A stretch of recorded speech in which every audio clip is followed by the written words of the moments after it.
6th century Constantinople. In the Hippodrome, tens of thousands roar as horse hooves pound the stone ground, shaking the earth. Flags whip through the dust-filled air as the crowd sways with excitement. Among them stood a young woman. Her name was Theodora. Very soon she would no longer be a mere spectator, but the empress who would change Byzantium's destiny. Theodora's father was a bear trainer. When he died, the family was forced into the entertainment world around the Hippodrome to survive. At a young age, Theodora stepped onto the stage, dancing, acting in theaters, branded immoral by society. The Byzantine historian Procopius wrote of her with contempt. Yet even in his words, her beauty, intelligence, and magnetic charm shone through.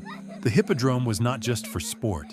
The people were split into two great factions, the Blues and the Greens. Outwardly, they supported chariot racing teams, but in truth, they held vast political and religious power. Their support could make or break an emperor. This life of poverty would one day be crowned with imperial purple. One day, Justinian's eyes fell upon her. The prince was instantly captivated, unable to look away. But their love sparked a storm in the palace. To the people, Theodora was ordinary, worse, tainted by her past. Whispers of scorn echoed in every corner. Justinian's mother fiercely opposed the marriage, and nobles raged against it. Yet the two would not yield. They stood together.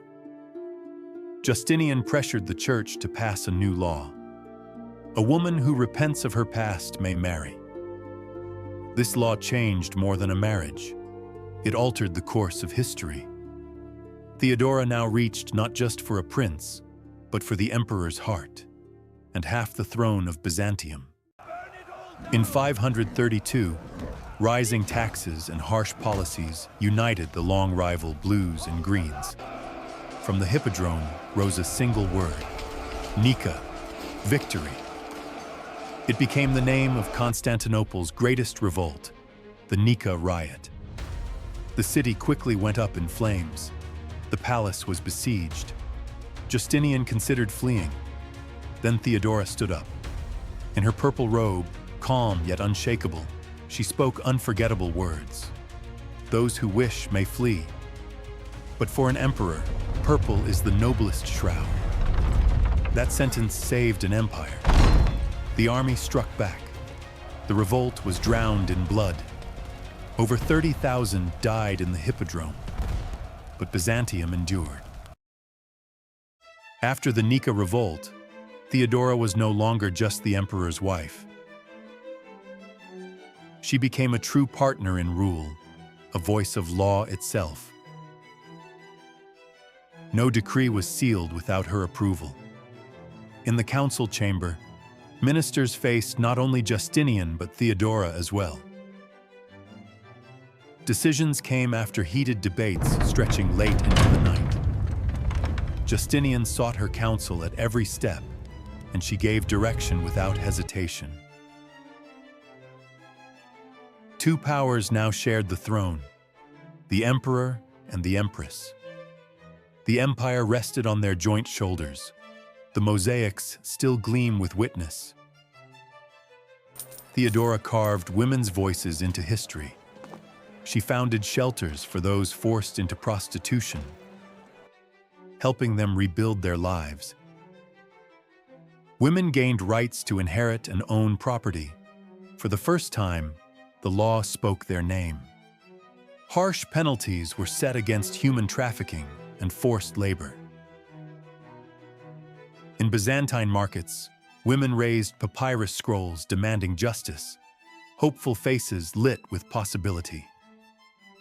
On parchment and in the streets, her mark was clear. Once branded sinful, she rose to sainthood in the people's eyes. Theodora turned religion into a weapon of politics. She protected monophysite Christians, often clashing with the Orthodox clergy. Church services turned into arguments, priests glaring at one another. This was a challenge to imperial authority. Yet Theodora's unwavering will, mirrored in mosaics of her gaze, held firm. Candlelight fell upon scripture and the cross, reflecting her faith.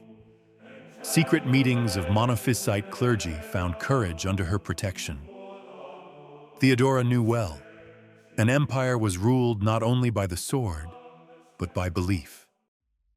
For years, Theodora stood unyielding, but illness struck her young. She died in 548, and Justinian's world darkened.